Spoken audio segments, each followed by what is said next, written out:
Přátelé, dobrý den. Dnes vám tady chceme ukázat od společnosti Asus ExpertBook.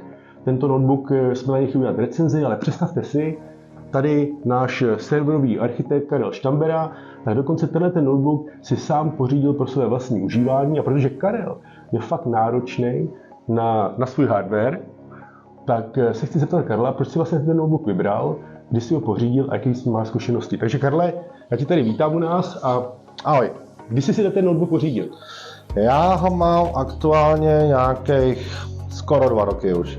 2 roky? A proč jsi se zrovna ze všech těch notebooků, co jsou a co znáš, proč jsi si vybral zrovna tenhle? Tak moje prvotní kritérium pro jakýkoliv notebook je, aby byl lehký a aby měl co nejdelší výdrž.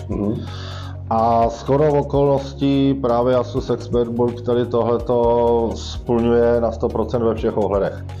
Protože za prvý je to notebook, který je ve 2 verzích, ta jedna verze má 800 gramů, ale tu já nemám, já mám tu těžší verzi, ale těžší verze v tomhle případě znamená, že má rovný 1 kilo. Což ono to nevypadá, ale ono je to strašně znát, když člověk s tím notebookem někde cestuje, drží to v ruce. Já to typicky tahám sebou třeba na dovolení, když potřebuji pracovat. A je poměrně dost znát, když ten notebook prostě držím v ruce, já ho můžu držet za jeden roh a držet v ruce 1 kilo a chodit s tím třeba, nevím, kolem bazénu, kolem baru a tak dále. Myslíš, jako já? Přesně tak. Jo, tak je obrovský rozdíl, když to třeba srovná s notebookem, který má 1-2 kg, 1-3 kg, tak ono se to nezdá, těch 200-300 gramů udělá docela svoje po nějakou chvíli. A druhá věc je samozřejmě ta výdrž, protože ten kilový notebook má 66 Ah baterku a je to v podstatě, myslím si, že první Windowsovský notebook, který mi reálně vydrží, když ho ráno v 9 zapnu. Nemusím vůbec řešit vypínání displeje, nemusím řešit žádný šetřící, nějaký tady ty featurey a prostě večer v 6 já skončím a mám 45% baterky. To znamená, že ještě večer můžeš mě na filmy a vůbec neřeším, že bych potřeboval někde zásuvku nabíječku, což prostě do této doby de facto žádný Windowsovský notebook pořádně nenabídl reálnou výdrž takovou. Jako jo, jsou notebooky, které prostě vydržejí podobné časy, ale musím prostě nechat vypínat displej po 3 minutách. Když jdu od toho pryč, tak prostě to musím zavřít, aby se ten displej vypnul, aby to šetřilo. Tady s tím notebookem tohle prostě neřeším. Ráno ho zapnu a dělám s tím, prostě nevypínám nic, můžu ho nechat ležet, prostě jdu se vykoupat do moře, přijdu za hodinu, pokračuju v práci a prostě večer v 6 prostě já mám 45% baterky a to je pro mě naprosto klíčový. Dokázal bys jako třeba popsat našim divákům typově, jaký druh práce, k čemu ho využíváš? Tak já využívám hlavně, že jo, pro přístup k informačnímu systému k nám do firmy. Což znamená, když jsem na dovolený a potřebuji dělat nějakou práci, tak jsem připojím přes VPN na dovolenou a normálně dělám, jako kdyby byl tady v kanceláři.